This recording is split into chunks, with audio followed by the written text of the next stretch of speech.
Hello everyone and welcome to my channel. If this is your first time on my channel, welcome, and if it's not, well, thank you so much for coming back. In today's video, I am sharing 3 wall decor that I'm preparing for my Decorate With Me winter video. So without any further ado, let's get started.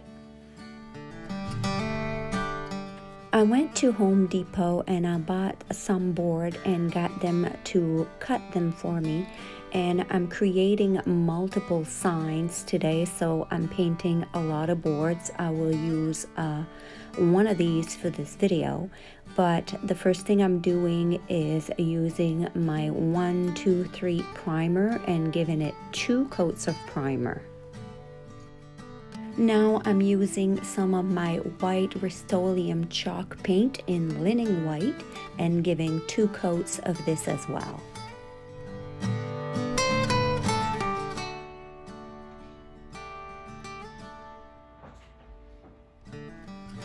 I went online and looked for Svgs as I was wanting to do multiple frames for myself, and I found this bundle.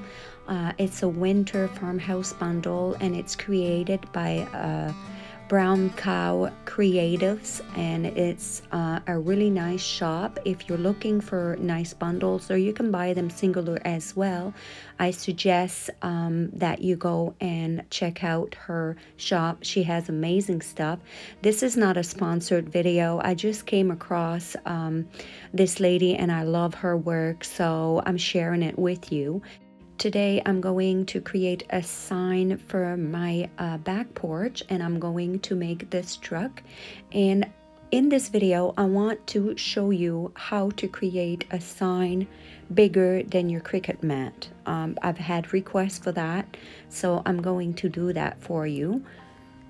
So the first thing you're going to do is bring your SVG into your Cricut space, and you are going to place that on your design space in the size that you want it. Once you have that in the size that you want it, you're going to go in the bottom left part of the screen and you're going to minimize your screen to 25% so you can have a good look at your working area.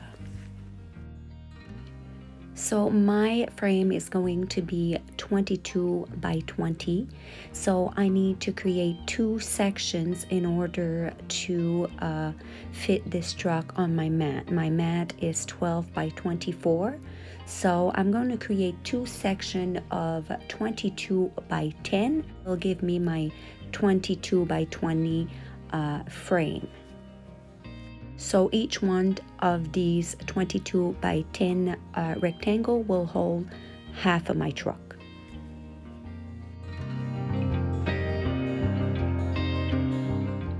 So now for the moment I'm highlighting both of these rectangles and attaching them together, and I'm going to put my truck in front of it and size the truck in the size that I need. And once you have the truck to the size that you want it, you want to center it to make sure that it's nice and even everywhere. Now, without moving the truck from the area, you're going to right click on the grayish area, which is the back frame, and detach it. And you're going to take your arrow and move that gray rectangle to the side, not going up or down, just sideways far enough that it doesn't touch the other part of your project. Now highlighting the other gray part and the truck together and clicking the slice button, so that way that's how you're going to create your stencil.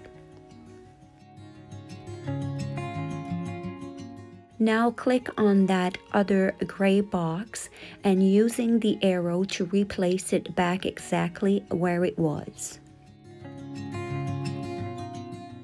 Now clicking on the top part section that you just sliced, you're going to move them out of the way a little bit, and you're going to repeat the same thing on the bottom part. So highlight the bottom part and click slice, and then that will create both of your stencils. And now removing the unwanted section of this project, you're going to keep only the back gray part, which means the gray rectangle.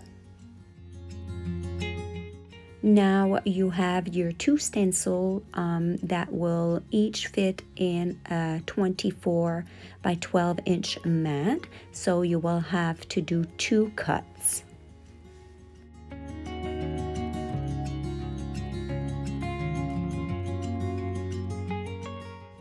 Over here I have two different color vinyl because I just ran out and I used what I had on hand. But if you're doing a white background, I really suggest using a black vinyl. It's so much easier to work with. Now this is very easy to apply on my board as it is the exact width that I needed. For the first coat of paint, I'm using the same color paint as I used as the background on this board, so the white Rust-oleum paint, and I'm just painting everything just to seal it, and this will avoid a lot of bleeding. And then I'm going over with a sponge and applying my colors in the section that I want them.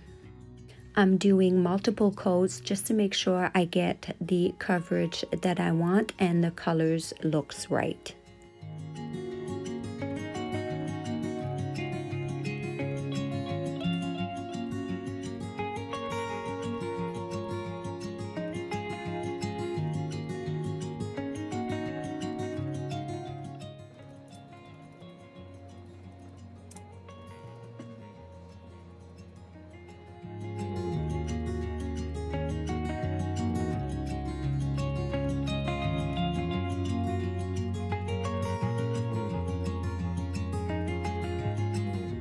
If you have a little bit of bleeding like I did, just simply take a small paintbrush and go over the areas that need touching up.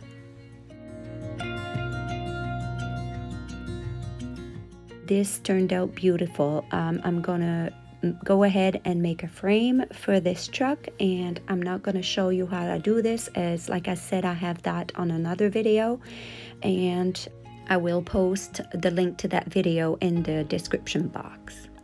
And here is the final result. How cute does this look in my back porch? This was just a very quick video explaining shortly how to create a bigger frame using your Cricut, but there are way more elaborate video that you can go look at all over YouTube. So I hope this helps you and you get inspired by creating a bigger frames for yourself. I went to the same bundle by Browncowcreatives and picked this one and another skating one to make 2 frames for my living room. I'm going to modify these a little bit as I need this to be more square and this is more of a rectangle pattern. So I'm simply going to use some of the section that she has and duplicate them, make a complete look for myself. I'm also resizing a few things and changing some of the colors.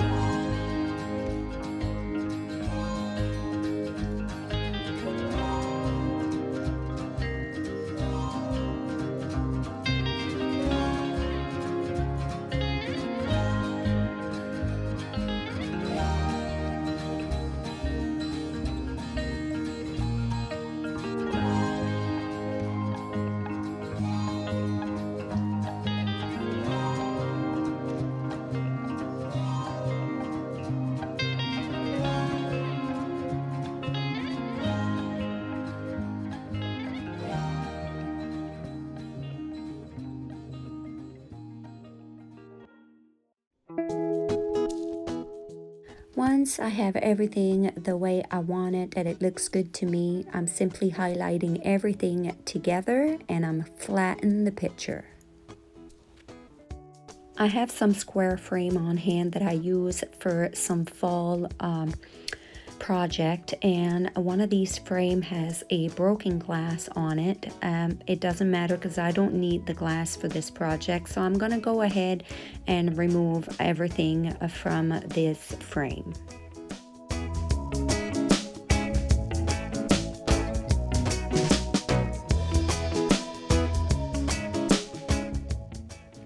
I picked 2 pieces of scrapbooking paper in the color that I needed. It's a grayish taupey color, and I'm using the back of the frame to size the scrapbooking paper. So simply put the back on the frame on top of the scrapbooking paper and tracing the size to cut it.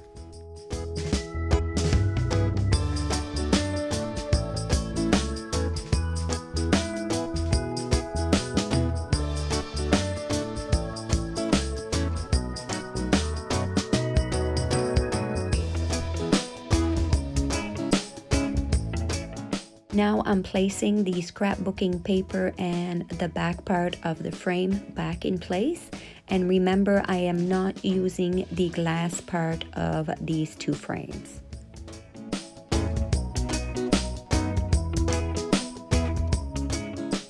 So these are my 2 modified designs that I printed. Now, if you don't have a Cricut machine, you can still do the project that I'm sharing with you by simply printing the image that's already pre-made for you in the size that you need. Now I'm using 2 other square frame. These are pre-stained with Alexandria beige from Benjamin Moore Stain Collection. And I'm placing this in front of my printed design, and did like I did with the last frame, tracing it and then cutting.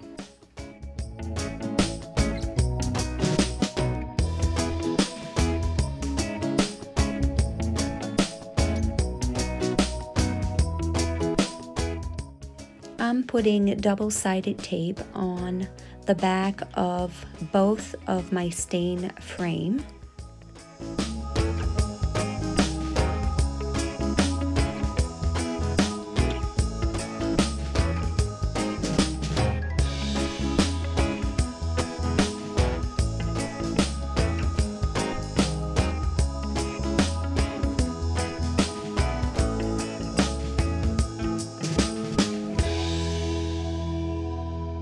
And now removing the back part of this double tape in order to put this frame on top of my printed picture.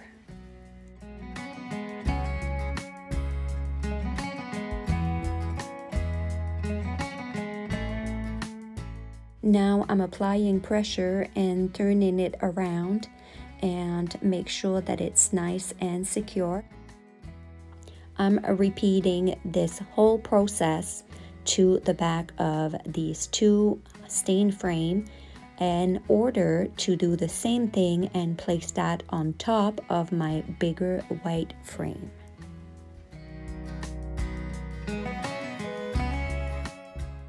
Now, before I put any pressure to stick this on, I want to make sure that it's nice and centered, and then apply some pressure and flip it around and then press on the back to make sure that it glues properly.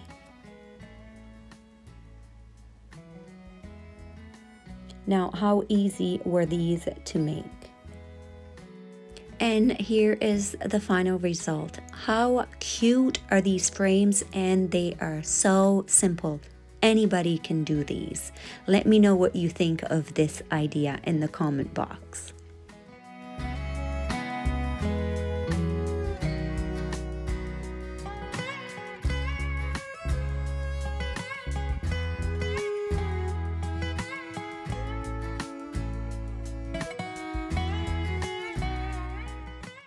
I have this beautiful clock that I purchased at a yard sale, and the needles are broken. There's no mechanism on it. So the first thing I'm doing is removing the part of the clock, the metal front part of this clock.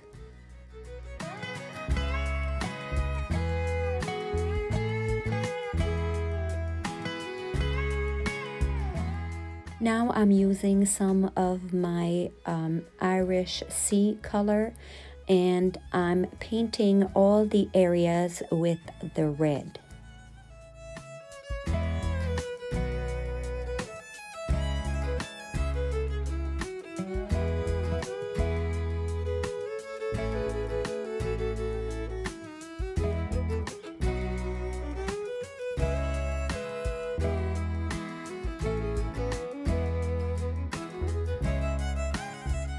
For the teal color section, I'm using the same color, but I'm dry brushing some of this Irish sea on to the teal.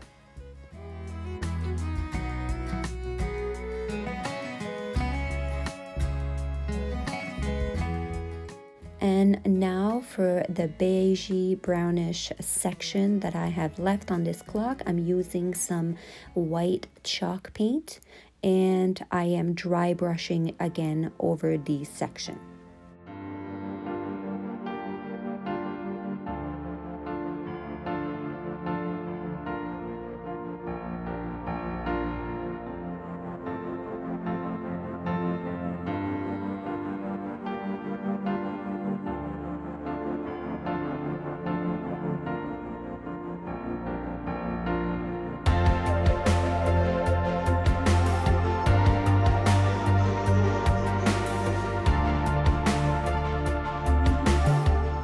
Oops, I noticed that I forgot to paint a little section there on the right. I'll get to it after this. But now I'm putting the front part of the clock, the metal piece, back in place.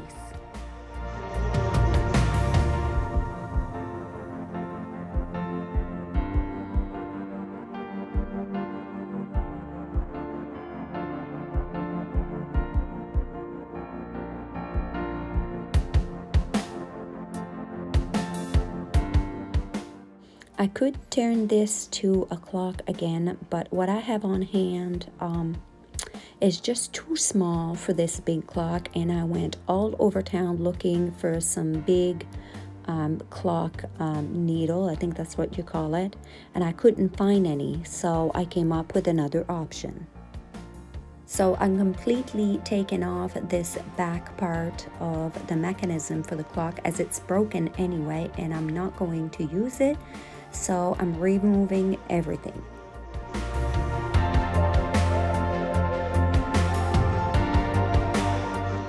Now I'm using one of these MDF circle. I got this in a pack at the dollar store. I think there's 3 or 4 in a pack. I can't remember.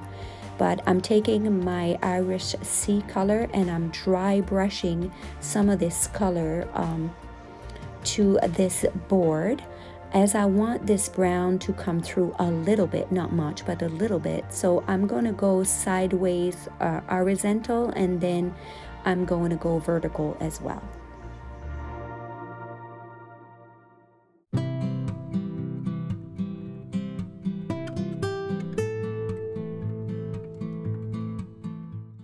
Now, using my Svgs by Browncowcreatives again, I picked different sections of different files and put together this sign for myself. So in this case, I'm not painting, I'm just using permanent vinyl. So I'm applying this to the front of my MDF circle.